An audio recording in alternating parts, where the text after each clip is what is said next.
With Tier Elements cards coming out in just a few hours, here is the penultimate Live Twin Evil Twin deck for Master Duel.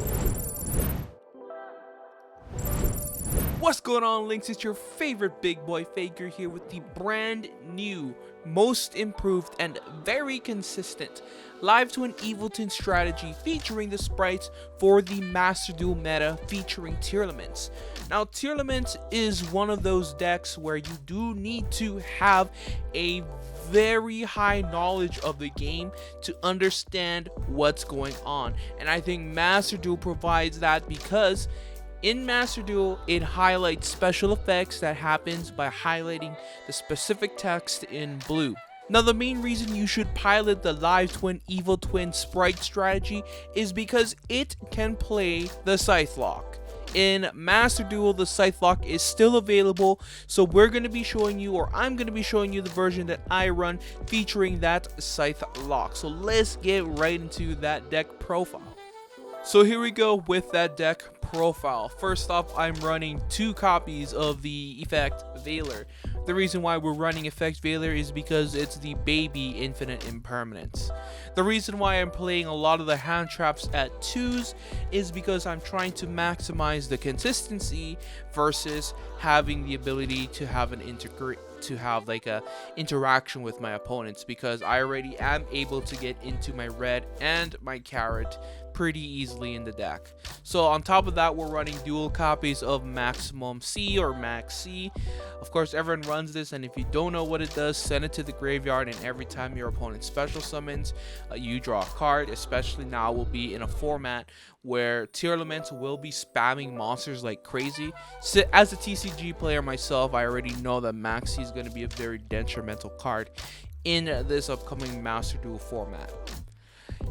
To the Live Twin monsters, I'm running 2 copies of Kiss a Kill, 3 copies of Lila, 1 copy of Lila Treat, and the 1 copy of Frost.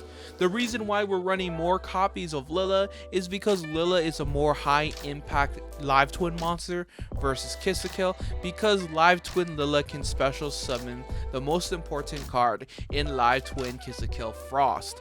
Now, what one of Frost's abilities are is if your opponent adds a card from their deck to their hand, you can banish the Frost to draw a card. That's the only reason why we run the Frost. Other than that, the Lila Treat and the Frost are also here just in case our opponent has a hand trap that negates the effect of the Lila and the Kiss a Kill being able to special summon the twin out from the deck.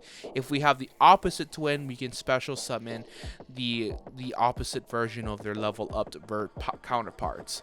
So that's the reason why the ratio is like this.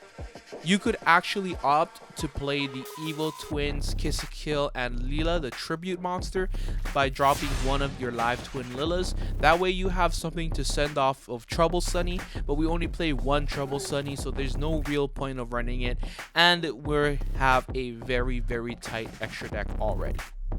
In terms of the Spright monsters, I'm running the triple Spright Blue, who will special summon itself if you have or control a level 2 rank 2 monster, and of course once it's special summon, you'll get to add a level 2 Spright or 1 Spright monster.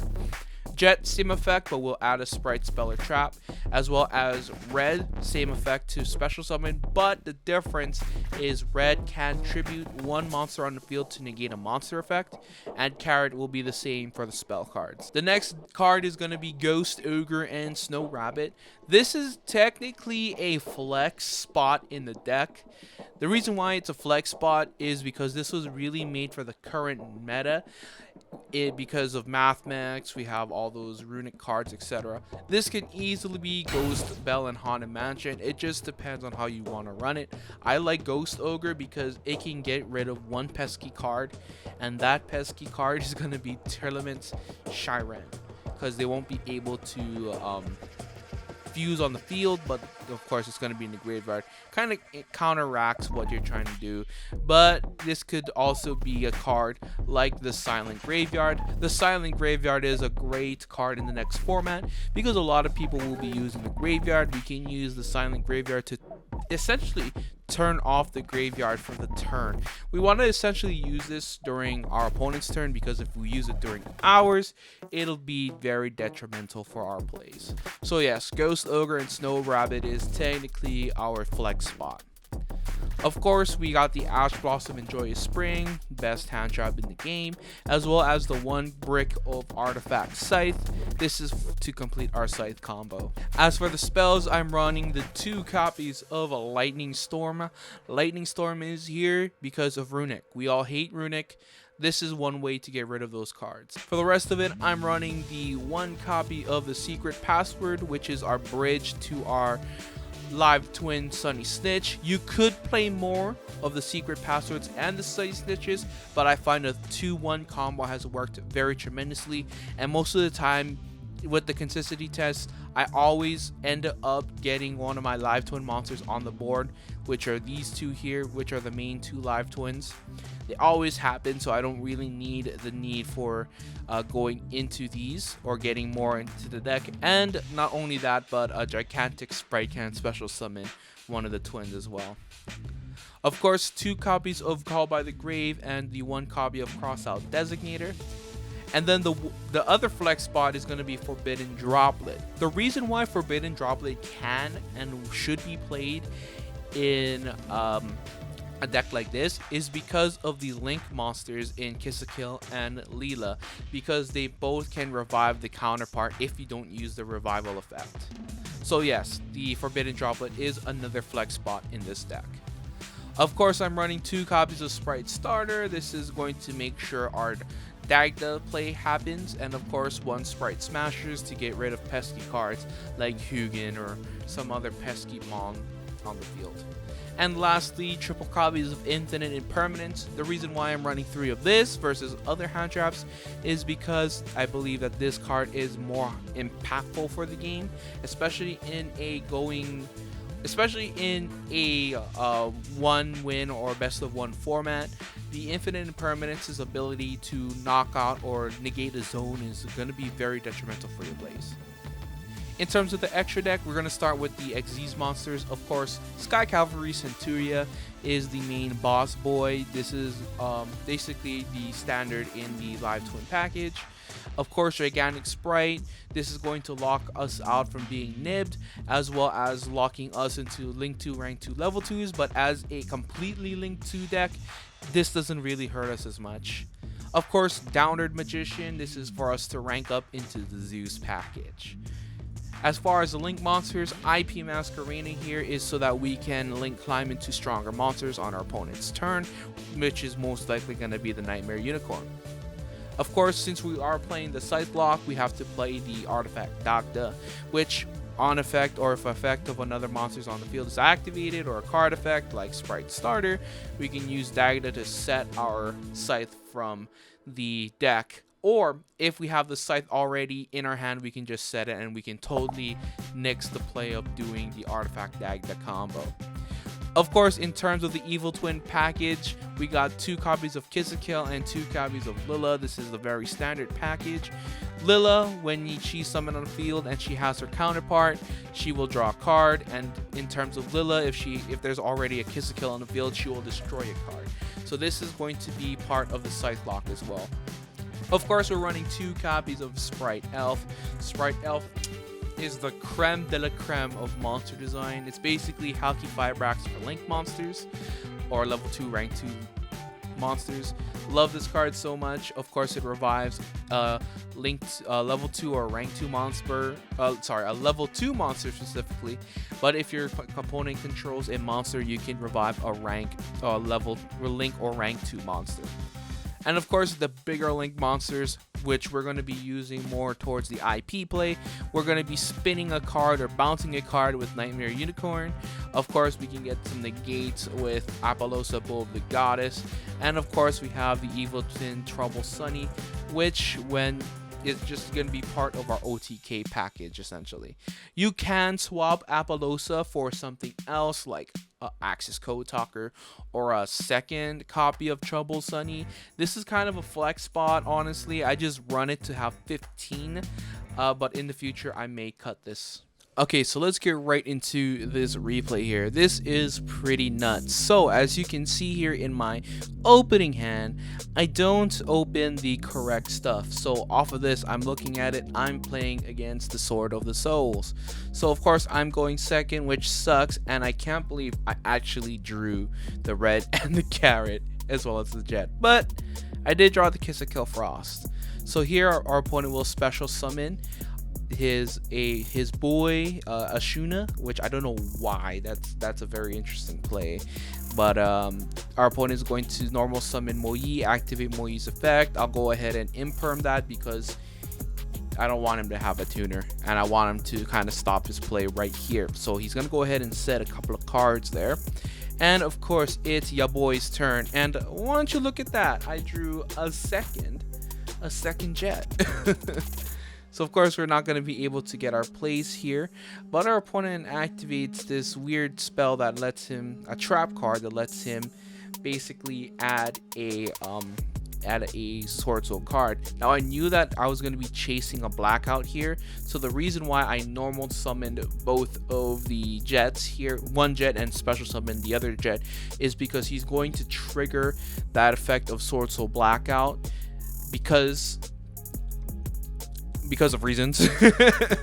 But I knew that he was going to destroy it, thinking that I don't have any follow-up, but it doesn't necessarily negate the effects of the jet, so I'll be able to grab a starter. So I'm a starter, but yeah, I'm going to be able to grab a starter off of this here, which will let me grab my boy Blue, because Blue is the good boy. And then Blue's effect here, he's gonna add another Spright. I add the jet for the next turn, special summon the carrot because I know that I'm going against the ever elusive Sword Soul, and I bring out the gigantic Spright, use the gigantic Spright effect to bring out the Leela.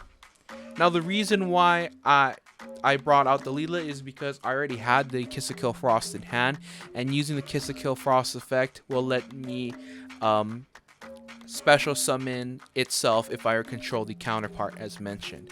So I go ahead and do that. I link off right here. I go right into a Evil Twin Leela because of the reasoning that I want to trigger the artifact Dagda. So I trigger the artifact Dagda here. I'm gonna go ahead and set the artifact Scythe and bring out my Kiss of Kill Frost. Immediately after that, I go back to the old school Evil Twins, which automatically locks me to Fiend monsters. Here, because I am locked to level 2 rank 2s, I'm gonna go ahead and make my Kiss of Kill. That way I can special summon the Leela so I can pop my copy of the Scythe. But I drew into effect failure, which is a lot more impactful here because I can negate that normal summon Sword Soul Taya, which I can trigger Kiss of Kill's effect, special summon back the girl, sorry, and then I'm just gonna destroy the Taya because I hate Taya. Our opponent goes ahead and brings out Div Incarnate, which is, I haven't seen this card in forever, but seeing it in Master Duel is great. So I'm going to go ahead and trigger my artifact Dagda in the graveyard because that's mandatory, and my opponent's going to special summon the Leela here, which is okay, that's fine. In the draw phase here, I drew into a Spright Smashers, which is not that great, but here I'm going to go ahead and link into my favorite card, the Spright Elf. Reasoning is because I can special summon a Link 2 monster because my opponent controls monsters. Then I'm going to go right back into the Evil Twin lineup here. So here comes the Lila. Here comes the reverse. Here comes the Kiss of Kill. I'll go ahead and draw a card. And look at that. I drew into Spright Starter, which I bring out a Spright Blue. I trigger the starter effect. I'm going to be banishing that big monster because I hate big monsters. And then I'm going to SD my Leelas together here, and I'm going to end my turn. Which is not the greatest play, but it is the best play that I had at the time, 0 cards in hand. Opponent flips the Moyi into attack position, and I trigger my Elf as well as my Kiss of Kill. Of course, off of Kiss the Kill, I'm going to bring back Leela. And then off of the Elf, I bring back Spright Red because, A, if my opponent has spell cards that he wants to activate, like in here, I'll just tribute off one, then use the Leela to special summon back the other one back to the field. That way I can draw a card. This has infinite looping here, so this is the reason why I play it. Of course, I'll destroy the Vishuddha, and then I'll draw a card there. Perfect play and perfect read by my own assumption here. So of course I draw into another hand trap, I activate the effect of my girl, and then I get my next negate on board, and I bring out the Frost because I can special summon it here. Instantly, I'm just gonna go ahead and go right into the rank for Evil Twins Trouble Sunny. Love this card, and I'm gonna flip because I special summon in defense. I'm just gonna instantly flip, but I'm going to trigger the effect of the Trouble Sunny here in the battle phase to special out the two girls once again. Then I'm gonna get the effect of Leela to pop, and then of course I'll get the effect of Kiss the Kill to draw. So off of Resolution here, of course I'll draw into cross out, and I'll destroy a double summon. Why is he running double summon? I don't know, but it's lethal. It gets me to where I'm going. So ultimately, the big problems with this deck is the Max C challenge. Max C pretty much just ends your duel. It just ends the game, period. And I really hope Konami does end up banning Max C in this format. But Max C should be available in this upcoming format because of how broken tier is. It's going to be like, oh, it's a check. I understand that Max C is going to most likely be a check for opponents, and I kind of understand the reason why Max C is in this game, but I really don't like Max C. That's the reason why we play so many different hand traps and so many other interactions with our opponent.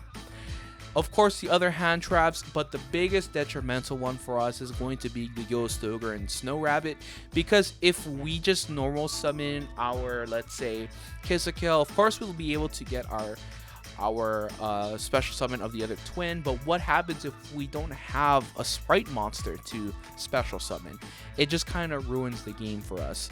Other than that, effects like or floodgate things, of course, skill drain, abyss dweller, and all those other floodgate monsters, spell and traps do hurt the deck very much. So we have to rely on trying to play smart, and you have to play really smart with this deck, because if you play very poorly, you get hurt very badly. But anyway, guys, this is my Master Duel update to Live Twins. As a Live Twin aficionado myself, it's one of my favorite decks, right next to Code Talkers. So if you want to see some more Master Duel content, as well as some TCG content, I cover the entire Yu-Gi-Oh! Sphere. Check out this video here. I think I'm talking about why pile shuffling is bad and why you shouldn't do it. Or check out this video down here or under this area. Kind of shows you what YouTube recommends. I'll talk to y'all later. Bye bye.